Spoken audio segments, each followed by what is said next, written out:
Hiya, it's Liam here. And if you like what we do at the podcast, please do consider supporting us from just £1. And if you love the show, from just £3 a month, you get early access on all of our content as well. All the details are in the show notes. It's the week after the year before, as months of primary elections followed by months more of campaigning, with conventions, crises, and everything in between, finally came to a head last Tuesday. Hundreds of millions of Americans went to the polls to vote in the presidential election. Billions of dollars were spent. Thousands of hours of media coverage was dedicated, and eventually the winner is confirmed, or so we hope by now. But then what? In this episode, we take a closer look at the following 2 months as I ask, what happens after a presidential election?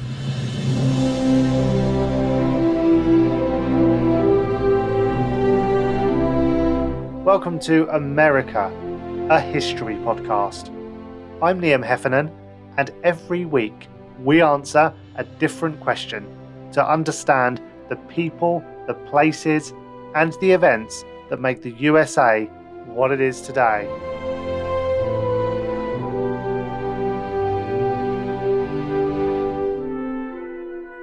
To discuss this, I am joined by our resident election expert, Dr. Emma Long. She's also the Associate Professor of American History and Politics at the University of East Anglia, but you've heard that so many times by now. Emma, welcome back. Thanks for the invite to be back, Liam. Yes, I mean, it's just a standing invitation at this point, but we're there. We're kind of, the election's happened. Yes, That's it. And I mean, we're recording this a little bit before it's happened, so we're hoping it's finished, but we can't say for definite. But yes, I mean, it does seem to have come. We seem to have been talking about it for a very long time, and suddenly you're at that moment. You're like, oh yeah, it finally came out. It kind of felt like I was going to be talking about it forever. Yeah. But of course we are not in that sense. So yes, we're hopefully with a winner, and a transition process sort of underway, and we're in that process where we're handing over from one administration to another. It feels quite anticlimactic, this period, doesn't it? Because the US election goes on for so long that I feel like one of the reasons that I wanted to touch on this on this podcast is because this period between the election happening and the new or incumbent president being then sworn in January, this whole bit in between gets ignored. But there's actually a process that happens, isn't there? There is a process, yeah. And actually, it's quite a long process if you think about it. I mean, if you think about the UK election, right? The election day, if the Prime Minister's party loses, they're out. The new Prime Minister's in. Bearing in mind, of course, they live in Downing Street. That's like, you're out. That's it. Bang, same day. The US has a couple of months. They get, an outgoing president gets time to pack up their books and their belongings and move out in a leisurely fashion. It's a bigger house, though, to be fair. It is a bigger house. I don't know. I'm not quite sure what the size of the flat, the family accommodation is. But yes, there's an awful lot of people working in the White House that you need to sort out. But it's probably also worth remembering that while 2 months is a long time, it used to be longer. So before the 1930s, inauguration day, the official transfer of power, used to be the 4th of March, unless it fell on a Sunday, in which case it was the 5th. But the 4th of March was inauguration day. So there were like 4 months between the election and the new president taking office. And I think we've mentioned on the podcast before that changed under Franklin Roosevelt, because in the election of 1932 there was such a huge drop in the economy between the November 1932 election and Roosevelt taking office in March 1933 that it was felt that it was too long, that it needed to be a shorter period of time, and it was reduced down so that now inauguration day is January the 20th. And before the days of the White House and Washington DC being very much the focal point of US politics, and I realise that's quite a small window because the White House was built only a few years after Washington left office. But was that process still quite defined, or was it a little bit more sort of fluid? The process of transition has ineffectively in itself been a process of transition over time, right? Yeah. And I think in many ways it actually ties to the growth of the executive branch that we've touched on in previous episodes, right? So when Washington was elected, and then obviously when he left office after the election of 1800, and through much of the 19th century, actually into the early 20th century, the presidency wasn't where the power lay. Right, the executive branch, so not just the president and the vice president, but the whole range of executive agencies that form the executive branch today that we're used to, it didn't exist. Right? It wasn't there. The president was the chief executive, but the president wasn't all the other things that we now think of as a president. So yes, the transition of one president to another was important, and you've got staff that need to change from one to another, and you've got that symbolic handing over of power, sometimes between parties, sometimes just between from one individual to another. I mean, you can argue, of course, that the election of Abraham Lincoln in 1860 is huge. I mean, it's fundamentally huge because it's part of what precipitates the coming of the Civil War the following year. So I'm not saying they're not important, but in terms of kind of transitions and the kinds of size of stuff and the kind of things that we think of as being part of the modern transition, it was relatively more straightforward because the executive branch wasn't so big. In fact, it seems, I was doing some reading around this, and it seems that actually even the term transition doesn't get used before the middle of the 20th century. And I think that's really interesting. It seems to start to get used in a really serious fashion with the Truman administration. So when Truman hands power to Eisenhower Yeah. in 1952 or 53 after the election of 1952. And it seems to me that that's important because actually that seems to reflect the massive growth of the executive branch under Franklin Roosevelt, Truman's predecessor. Right? It's starting earlier than that, but really it's Franklin Roosevelt and his response to the Great Depression with the New Deal, which creates the so-called alphabet agencies to administer these massive programs, that really begins to see the enormous growth of the executive branch and the development of the agencies that we know of now. So Yeah. examples include things like health, education and welfare, and Department of Homeland Security, Department of the Treasury, for ICE, the Immigration and Customs Service, and education, health, Mm, all of these agencies that we're probably used to hearing about but not thinking too much about. The sort of cabinet position secretaries head up these enormous departments. They're yeah. all part of the executive branch, but really didn't massively exist before Roosevelt in the 1930s, and grew massively after that because of the Cold War and everything that's come since. So Yeah. the transition, historically from one president to another, was the president and the vice president and maybe a handful of staff, right? Now the transition is the president and the vice president and several hundred, if not thousand, members of the executive branch who have to hand over control, or at least the headship of all of those agencies as well. So I think it's interesting that terminology and when it comes in. And now transition is a huge project that takes the 2 months and actually many more, because presidential teams start thinking about transition very early on in the process. So it's a big undertaking. It's really quite a logistical feat actually in many ways, but it's changed as the executive branch has changed. Yeah, and presumably it's a bigger undertaking when the White House changes hands to a different party.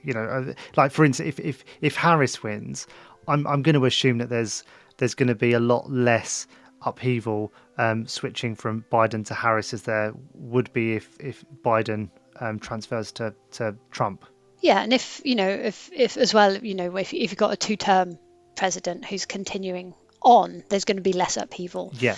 and less change too. But they do often have transition teams, right? And there is a process that they need to follow, and they are advised to think of it as not just a continuation of a presidency, but as a transition from a first term to a second term. So there are things that need to change. But yes, I mean, when you're changing from one president to another, particularly if it's a change of party, but even if it's just a change of person, they're going to bring, like, that they themselves, are going to change, and the people that they bring with them will change. And while there may be some continuity, but there may also be some change if they're changing party. So if Trump, if Harris wins, there will be some change. Some of it may well be significant, but if Trump wins, you've got a much bigger change. But the government prepares for it in exactly the same way. There is in fact a law, believe it or not, which governs this, passed in 1963. It's called the Presidential Transition Act. They didn't think of anything particularly exciting to call it, so it sort of does what it says on the tin.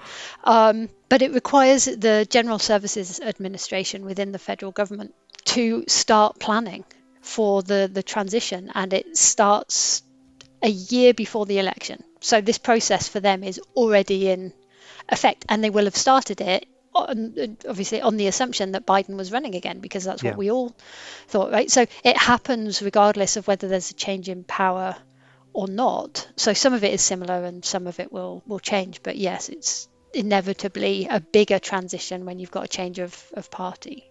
And so with that in mind, how much support is there from sort of the federal government in aiding that transition? And that feels like a really weird way of putting it, because obviously the president is the federal government at that point, and it's like, I guess it's a weird one, because taking the instance of Biden, he's an incumbent president, but he's stepping down.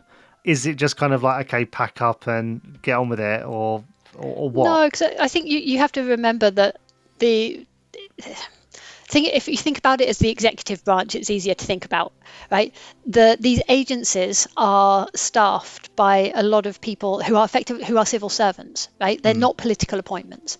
So the heads of these are political appointments. And one of the things that a presidential transition team is doing is trying to work out who they're going to appoint to be the heads of all these departments, as well as lots of others.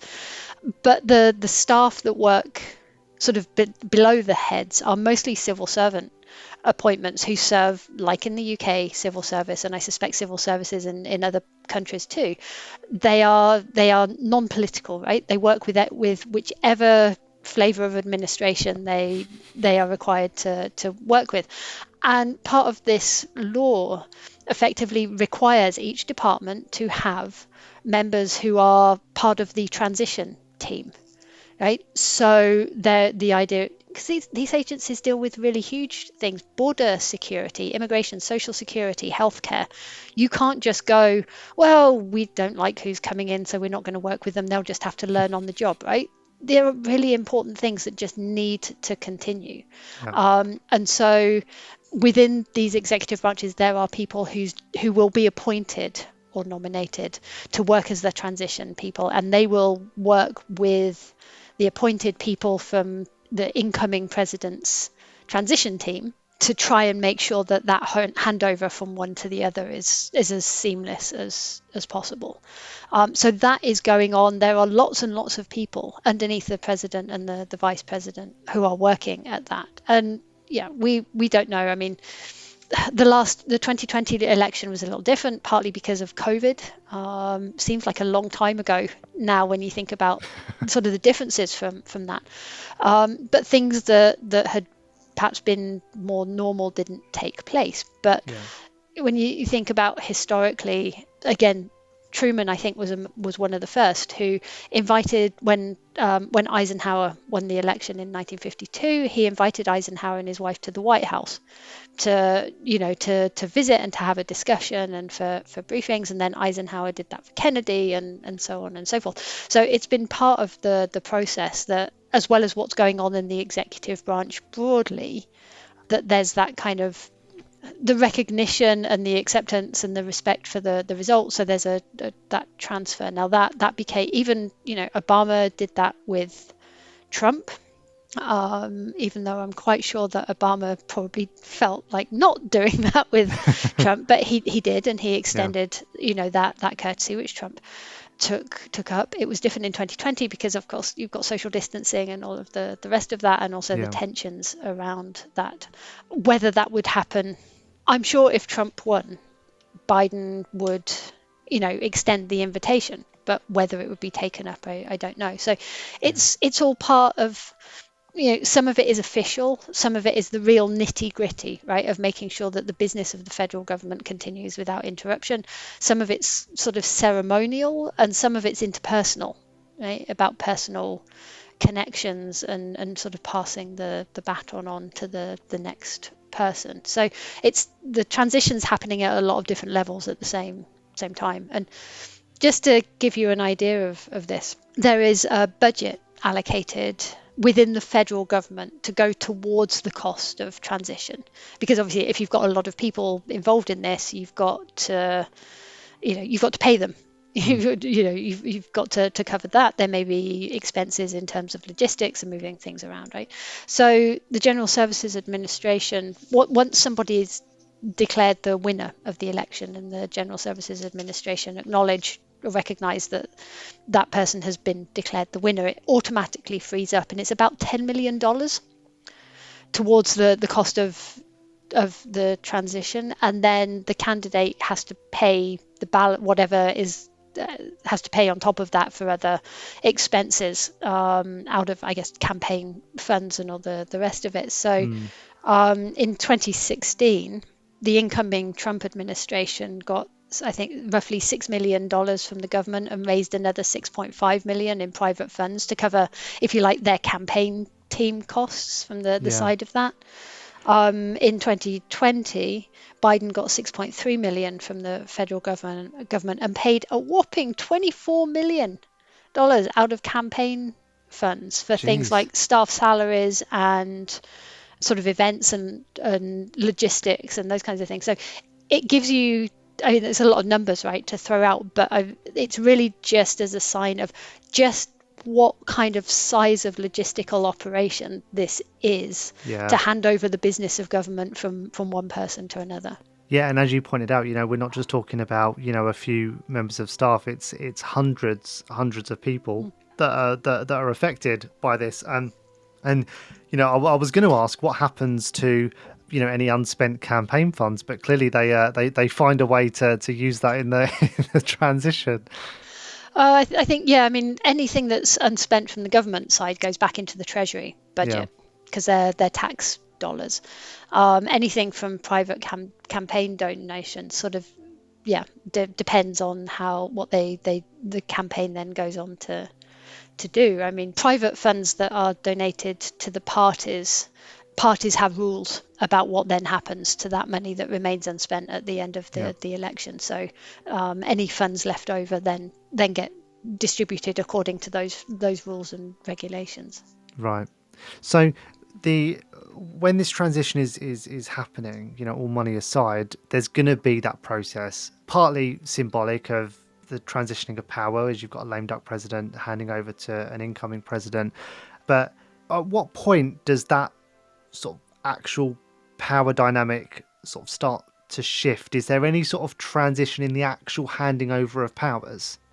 It's difficult to say, and I think it depends on the individuals and the circumstances, right? So, I mean, if you want to take an extreme example, thinking about Obama's last year in office, we've talked about this in the past, right? Republicans refused to hold Senate hearings on his nominee for the Supreme Court on the grounds that he was a lame duck president who was not running again. Right? Now, that's a fairly extreme example and a long way out, and there are lots of reasons not to use that as a particular example of broader trends. But I mean, you have to remember a couple of things. One, the president remains the president and the head of state until midday on the 20th of January, which is when the official handover goes. So they may not be able to put their weight behind legislation, for example, particularly if, say, the House of Representatives or the Senate or both have changed hands. There may be an attempt to try and get things pushed through in kind of a lame duck session, but there's a question about how legitimate that is to try Mm. and do that. And obviously, if you've got one party, as we have at the moment, divided control of Congress, the other party, of the incoming party, is going to make it hard to do that.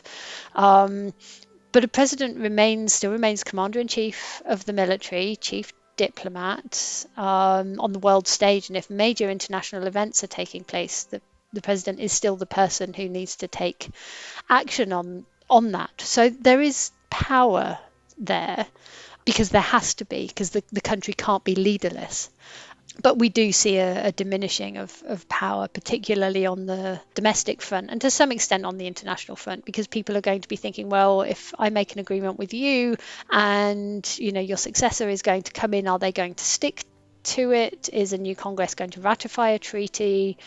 So there is a sort of inevitably, I think, a loss of power, but I think for some there's a bigger loss than others. Yeah, and I think looking back even to the Iran hostage crisis that Jimmy Carter dealt with, once he lost to Reagan, there was almost that. It almost seems petulant that they just held off releasing the hostages until Reagan was sworn in, and that just felt like like they were making just such a point that Jimmy Carter at that point didn't really have any power anymore, did he? Yeah, and of course, the irony of all that is that all the negotiations were done by the Carter administration, Yeah, right? It was all agreed by Carter, but yes, they hold off, so Reagan sort of ends up getting the credit for it. yeah, So yes, and of course, it's one of the things, isn't it? There are sometimes debates about the advantages of having a set date for an election versus what what we have in the UK, where a government can call an election within a period of time, right? mm, Um, it can't go over the 5 years, but it could call an election earlier than that. It's like the people who live in the country know what when the election is going to be, but so do all the people everywhere else know yeah. when the election is going to be. So, and as the fact we're talking about it testifies, there is a lot of interest internationally in American elections. So people are paying attention, and those might be people who mean the United States well and want to do things, but feel like they need to hold off so that whatever they want to do has the legitimacy of the incoming administration. But it might also be people who want to do the US harm, who are aware of that as well. Sort of going back to the sort of the interpersonal dynamic that you mentioned earlier in this transition of power, it is quite a weird time politically, where you've got a lame duck president who officially is still in power but can't really do anything, and then an incoming president who doesn't yet have official power but probably garners a bit more influence and attention than the outgoing. When you then look at instances like Jan 6th, it kind of highlights how important having two reasonable individuals is in ensuring a peaceful transition of power. Because actually, with the wrong, if just one of these two individuals isn't fully on board with that, all hell breaks loose. Yeah, I mean, democracy works because everybody signs up to it and plays by the rules of the game, right? If somebody stops playing by the rules of the game, it stops working. And we saw a little bit of that on January 6th. I mean, there have been instances of sort of petty responses. So, for example, there were, I don't know how much they're true or apocryphal, tales of Clinton staffers who were upset that Al Gore didn't win the 2000 election, or did win but lost Florida and therefore the Mm. electoral college, taking the W's off computer keyboards as they left the White House because of the George W. Bush administration. I've heard that story a lot, but I've never actually spoken to anybody who was in the White House who claimed to have seen it done. Yeah. So it's the story is out there, but from my point of view, at least unverified. Yeah. So that there can be petty things, I think, along those lines, but really, the 2020 election and Trump's unwillingness to concede the election. Yeah. Albeit, yes, as Republicans currently are arguing, he left and as JD Vance argued, right, in the vice presidential debate, he left the White House. Yes, he did. It's not like he called up the military as commander in chief and had them prevent Biden being able to move in and so on. But there was an awful lot of upheaval in the Mm. in the meantime between election day and then, which did an awful lot of damage to public opinion, to beliefs about election integrity and so on. Yeah. So yes, it does require one party to recognize that the other has won and to be willing to hand that power over as seamlessly as possible. And it's sort of an idea of I guess stewardship, right?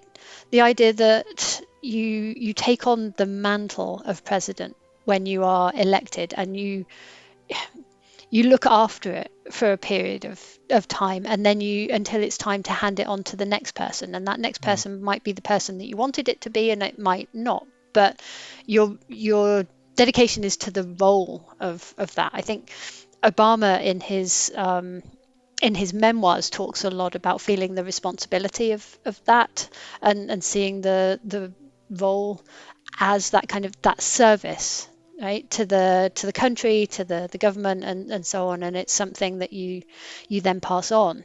But I think we've seen changing ideas, right, about what politics is, and not just at presidential level, but at other levels too. And this idea of politics as service has diminished in some areas and in some races, so that transition is seen in a different way. Mm. Yeah, and I think historically the assumption has always been that both candidates, or the outgoing president and the incoming president, would both be, even if politically divided, united in their efforts to maintain some sort of working democracy and a peaceful transition of power, and they'd be very reasonable and follow protocol and do what's expected to ensure that happens. But actually, the Trump administration has kind of proven that, even though it seems a little bit inefficient to regulate against the anomalies, that's kind of precisely why certain controls and regulations need to be there, because Trump as a lame duck president ended up proving just how dangerous a lame duck president could be. Yeah, and I mean, we should probably be fair to the people in the administration, right, and the executive branches, who we know were following the rules, right, and preparing Mm. for the handover and working with the Biden team to try and make sure that things got handed over. So we're not talking about everybody in the administration, Yeah. right, who made this difficult. We know, and some of them have spoken out about that subsequently and in the aftermath of the January 6th riots, and others have chosen not to. But we know from other people that they were just quietly kind of getting on with their job and what was expected of them. So I think amid the criticism, we should be fair to them and say they did do what was expected. It was simply, and even, I mean, Mike Pence too, Mm. right, as vice president. So we're really only talking about Trump and maybe some of his closest advisors, Yeah. who were resisting. But you're right, if someone's got a platform, and a kind of dedicated group of supporters, we can see that, and also actually people who might just want to use the opportunity to cause trouble as well. We can see that can happen. But the president maintains a really powerful platform, and I think you see that in the fact that many former presidents, whether they're handing over to former vice presidents or they're handing over to somebody else, or to a different party, right? The number of former presidents, once they leave office, keep a very low profile, at least for a period of time, to not take the limelight away, or the attention away, right, from a new administration, even if subsequently they come back onto the national stage and do whatever it is that they choose to do. There is almost always a period in which they practically drop out of sight. Yeah. And I think that's partly an acknowledgement, right, of a platform that they have. I mean, you can't tell me that Barack Obama doesn't know that when he puts out a tweet or appears on a TV show or gives a speech, that the world isn't watching, Yeah. right? And he has been pretty careful, I think, to use that platform in particular ways. George W. Bush has been very quiet since he left office, and there are reasons around the politics of that. Carter became more famous really for his humanitarian work, and used the platform that he had to sort of work more quietly, behind the scenes to do those kinds of things. But yeah, I think it is a recognition that once you've held that role, you are a public figure, and you are watched as such, even if you no longer hold the role.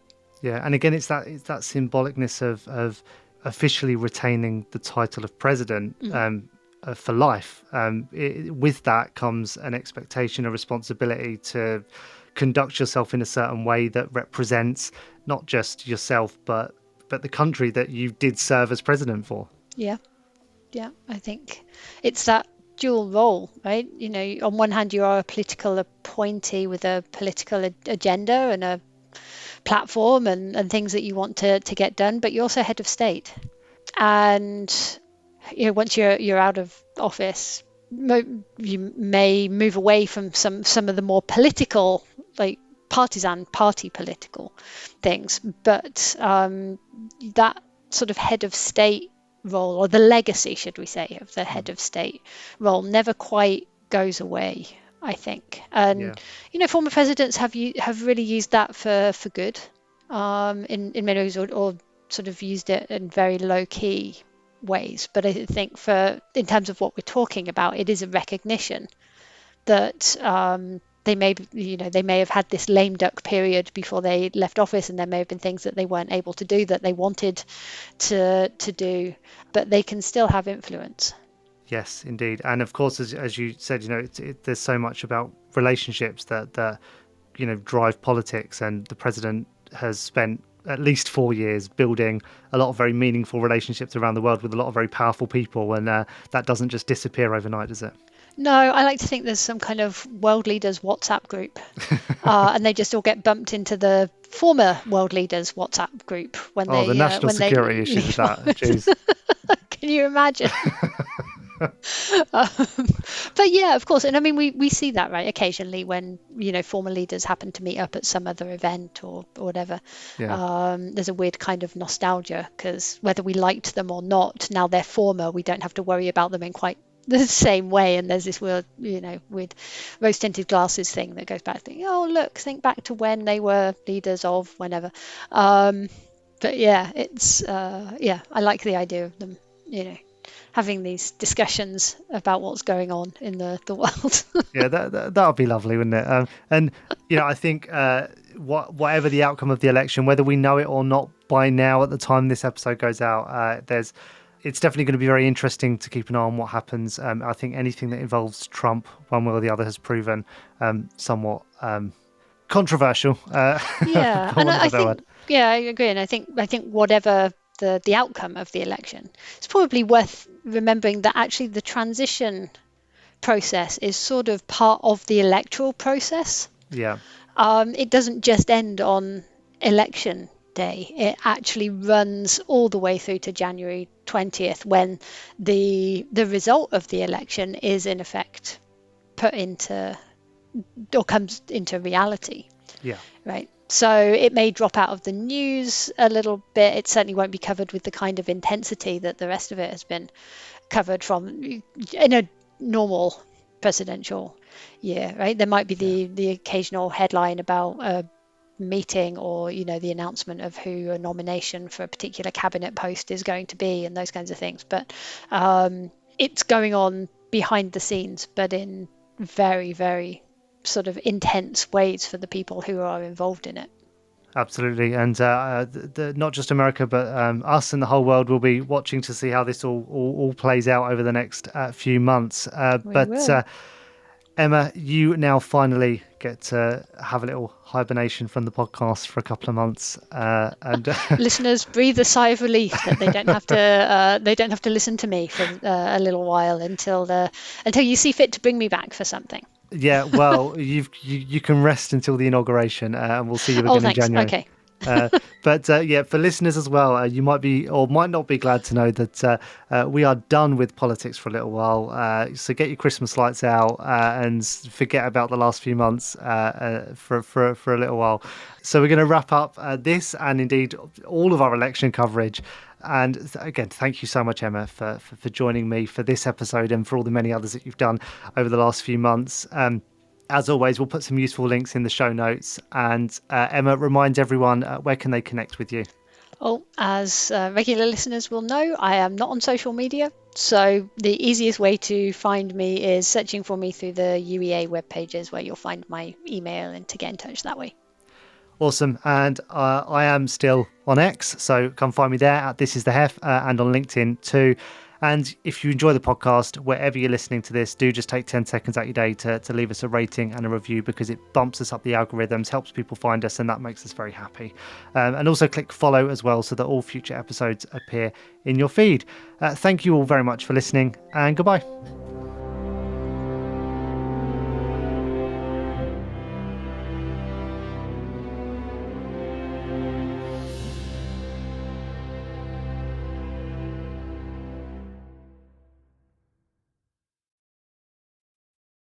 Thanks so much for listening to the podcast. And if you enjoy this and want more, remember you can support the show from as little as £1. All the details are in the show notes.